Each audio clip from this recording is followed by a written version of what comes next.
নমস্কার। DA news. অবসরপ্রাপ্তদের DA নিয়ে দুর্দান্ত খবর। মহার্ঘতা ত্রাণ সম্পর্কে রইল বড় আপডেট। সাম্প্রতিক প্রকাশিত এই প্রতিবেদনটি আমরা বিস্তারিত জেনে নেব। কর্মী জন অভিযোগ ও পেনশন মন্ত্রক সম্প্রতি একটি স্মারকলিপি প্রকাশ করেছে। সেখানে বলা হয়েছে, সপ্তম বেতন কমিশনের অধীনে পেনশনভোগীদের জন্য বকেয়া ডিয়ারনেস রিলিফ বৃদ্ধি করেছে।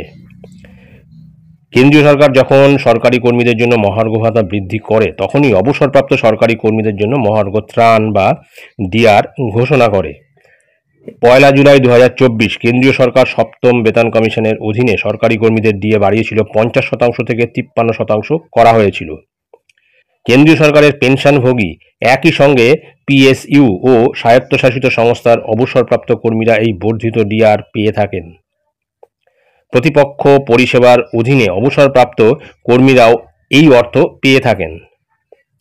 কেন্দ্রীয় সরকারের স্মারকলিপিতে উল্লেখ রয়েছে, ডিআর এর সময়সীমা অক্টোবর 2024 থেকে কার্যকর করা হয়েছে, অর্থাৎ সরকারি কর্মীদের মতো তারাও একই সময় থেকে বর্ধিত ডিআর পাবেন।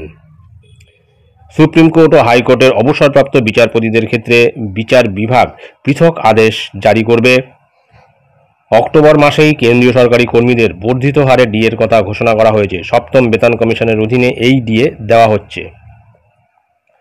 এরই মধ্যে কেন্দ্রীয় সরকারি কর্মীরা অষ্টম বেতন কমিশন ঘোষণার দাবি তুলেছে, কেন্দ্রের কাছে তাদের দাবি জানিয়েছে, যদিও কেন্দ্রীয় সরকার আনুষ্ঠানিকভাবে কিছু ঘোষণা করেনি।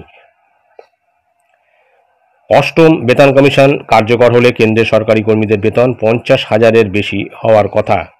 সুতরাং বোঝা যাচ্ছে যে অষ্টম বেতন কমিশন তো গঠিত হচ্ছেই, 2026 সাল থেকে শুরু হবে।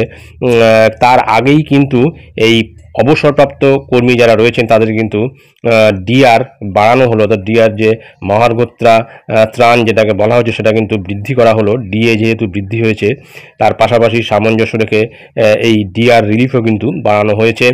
এটা কিন্তু সপ্তম বেতন কমিশনের অধীনে যে বৃদ্ধিপ্রাপ্ত হয়েছে ডিএ, তার পরিপ্রেক্ষিতে কিন্তু এই ডিআরটা বাড়ানো হয়েছে। অবসরপ্রাপ্ত কর্মীদের জন্য একটা ভালো খবর, যেটা আমি আপনাদের সঙ্গে শেয়ার করলাম। ধন্যবাদ।